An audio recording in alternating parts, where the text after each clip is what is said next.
আজকের লেখা মর্যাদা। কত কিছু লিখবো ভেবেছিলাম তোমার জন্য, কিন্তু কলমের কালিটা আটকে দিল আমার মনের ভাষা। বলল, তার জন্য লেখো যে তোমায় মর্যাদা দেয়। আমি বললাম, সে যে আমায় ভালোবাসে। কালি রুখে দাঁড়ালো। মর্যাদা সম্মান ছাড়া কিসের ভালোবাসা? দেখো, আমায় দেখে শেখো। আমার ভালোবাসা কলমের সাথে, আমায় ছাড়া সে একেবারে অন্ধকারে।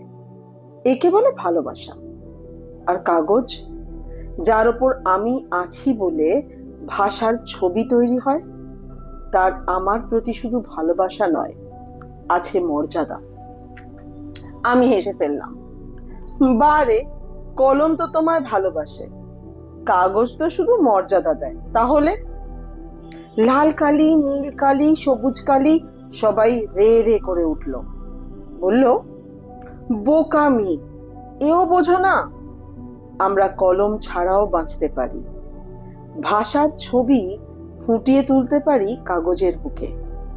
তার সারা শরীরে জাগিয়ে তুলতে পারি শিহরণ। এটাও যে ভালোবাসা। এই ভালোবাসায় আছে সম্মান, আছে মর্যাদা, আর আছে আমার প্রয়োজন।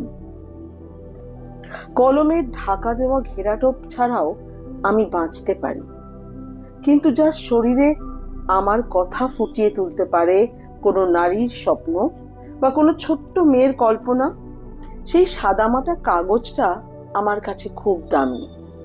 কোনো নামী কোম্পানির দামি কলমের থেকেও অনেক দামি। বোকা মেয়েটা কি সত্যি কিছু বুঝলো? সে কি বুঝলো সমাজের ঘেরাটোপে শুধু ভালোবাসার সঙ্গে আপোষ করে বাঁচা যায় না, তার সঙ্গে লাগে সম্মান, মর্যাদা, আর লাগে তার অস্তিত্বের প্রমাণ।